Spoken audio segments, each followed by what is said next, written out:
सारे रसिक दास जिनको विधि पय रसिक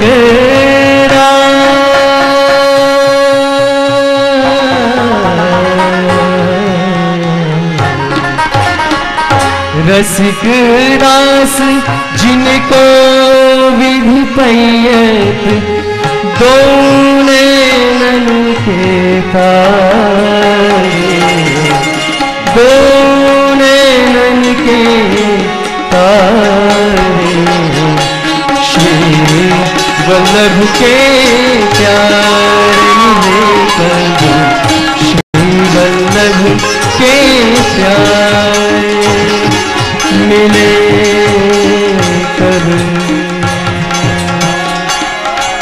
मिले कब मिले कब मिले कब मिले कब मिले कब मिले कब मिले श्री वल्लभ के प्यारे मिले कब श्री वल्लभ के प्यारे मिले कब श्री वल्लभ के प्यारे। હરિરાય જી તો આગળના શિક્ષા પત્રોમાં આંસુ સારે છે, મને અહીંયા કોઈ વૈષ્ણવનો સંગ નથી. વ જેના આગળ વલ્લભનો વ હોય, છેલ્લે વિઠ્ઠલનો વ અને સ્ન એ કૃષ્ણનો સ્ન, ત્રણેય જેના હૃદયમાં એક રૂપે બિરાજતા હોય એ વૈષ્ણવ છે. આવા વૈષ્ણવનો સંગ, આવા ભગવતી સંગ મળે તો હરિરાયજી કહે છે કે એ સેવાનું ફળ છે. અને સેવા ફલરૂપ બની જાય જ્યારે આવા ભગવતીનો સંગ મળે અને ભગવતીના સંગથી હૃદયમાં ભાવ ઉત્પન્ન થાય, અને ભાવ ઉત્પન્ન થાય તો ભાવાત્મ રૂપ ઠાકોરજી એ વૈષ્ણવના હૃદયમાં આવીને બિરાજી જાય. તો આમ आओ प्रथम शिक्षा पत्र ने આપણે અહીંયા દંડવત કરીએ, વિરામ કરીએ.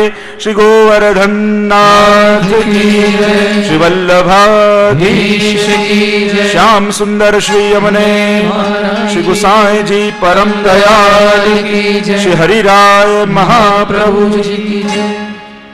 સમય પણ થઈ ચૂક્યો છે, આપણા સત્રનો પણ વિરામ થવા જઈ રહ્યો છે. શ્રી હરિરાયજીના પ્રાગટ્યનો આનંદ આપણે સાથે મળીને લઈશું. દર વર્ષે નંદ મહોત્સવનો ક્રમ રહે છે, આપણે કથા દરમિયાન તો એનો આનંદ લઈશું. તો એ રીતે જ સમય કરીને તમે આવજો, જેથી બધાય ઉત્સવના લાભ લઈ શકો. વલ્લભાધીશ શ્રી હરિરાય મહાપ્રભુજી કી જય.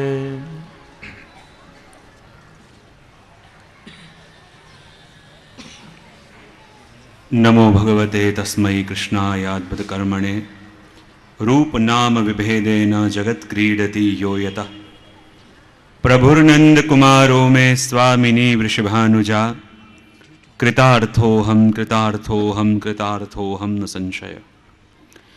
परम श्रद्धे परम पूज्य श्री पितृचरण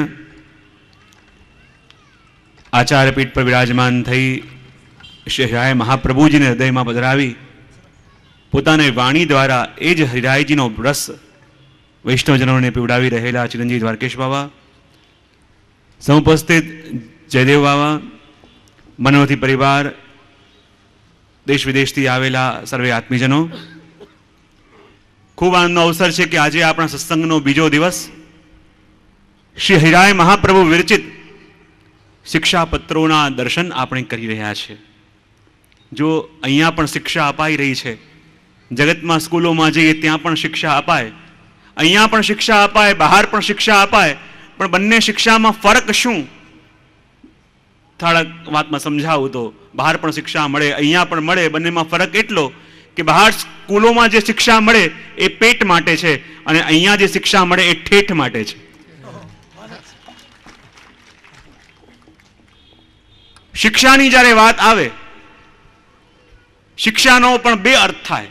એક શિક્ષિત કરવું અને બીજું અપરાધ કરે તો એની પણ શિક્ષા અપાય, પણ અહીંયા એ શિક્ષા નથી, દંડના રૂપે નથી.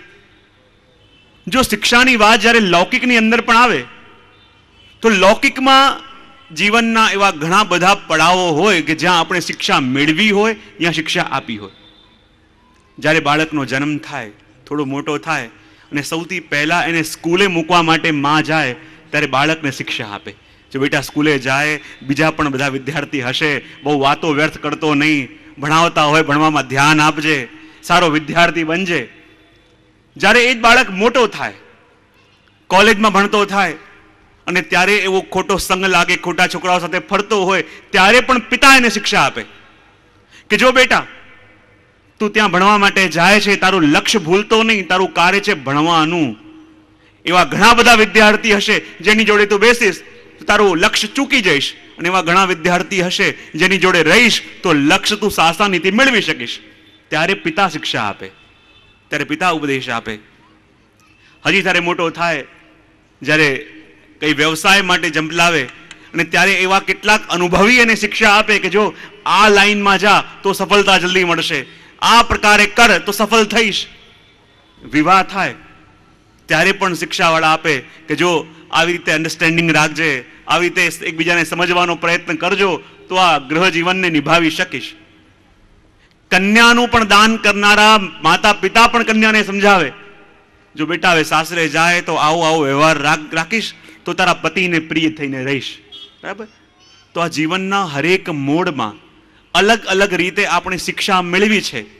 તો આ શિક્ષા પત્રોની અંદર પણ ક્યારેક હૈરાય મહાપ્રભુજી એવી શિક્ષા આપણને આપશે કે જાણે નાનો સ્કૂલમાં બાળક એડમિશન લેવા ગયું હોય અને પિતા જ્યારે બાળકને એ શિક્ષા આપતા હોય, જો બેટા સારા વિદ્યાર્થી બનવું હોય તો આ પ્રમાણે સ્કૂલમાં રહેજે. નિરુદ્ધ વચનમ વાક્યમ, વ્યર્થ વાણીનો ઉપયોગ ન કરતો, વાણીનો સંયમ રાખજે, એવી રીતે સ્કૂલમાં રહેજે. જ્યારે આગળ જેમ જેમ બાળકનો વિકાસ થાય, આ પહેલું શિક્ષાપત્ર શું છે?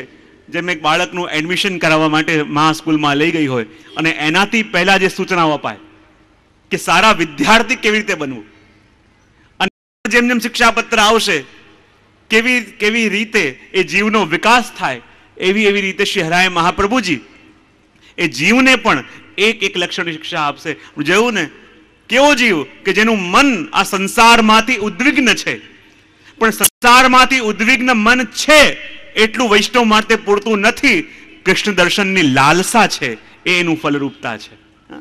સંસારમાં મન ઉદ્વિગ્ન તો ઘણી વારમાં થાય, પણ સંસારમાં મન ઉદ્વિગ્ન થાય ઘણાને જ્યોતિષો યાદ આવે, સંસારમાં ઉદ્વિગ્ન મન થાય ઘણાને કર્મકાંડી યાદ આવે, સંસારમાં મન ઉદ્વિગ્ન થાય ઘણાને વિધિ વિધાનો વાસ્તુશાસ્ત્રી યાદ આવે. સંસારમાં ઉદ્વિગ્ન થાય અને એ વખતે જેના મનમાં કૃષ્ણ દર્શનની લાલસા જાગી છે, સાચા અર્થમાં વૈષ્ણવ એ છે. સિર્ફ મન ઉદ્વિગ્ન થયું પૂરતું નથી, કૃષ્ણ દર્શનની લાલસા જાગી છે, એ મોટી વાત છે.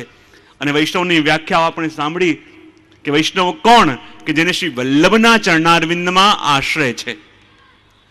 તો વલ્લભના ચરણારવિંદમાં આશ્રય ક્યારે કર્યો કહેવાય?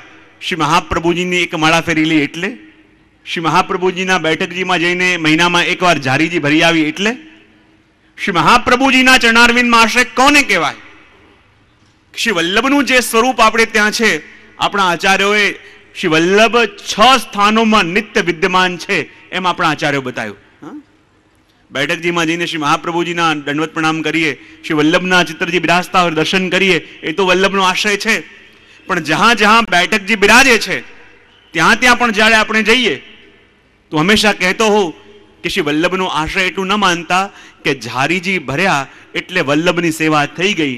એ સ્થાનમાં જઈને ઝારીજી ભરવા ગયા પણ ત્યાં થોડો કચરો દેખાયો, જાળા દેખાયા અને ક્યારેક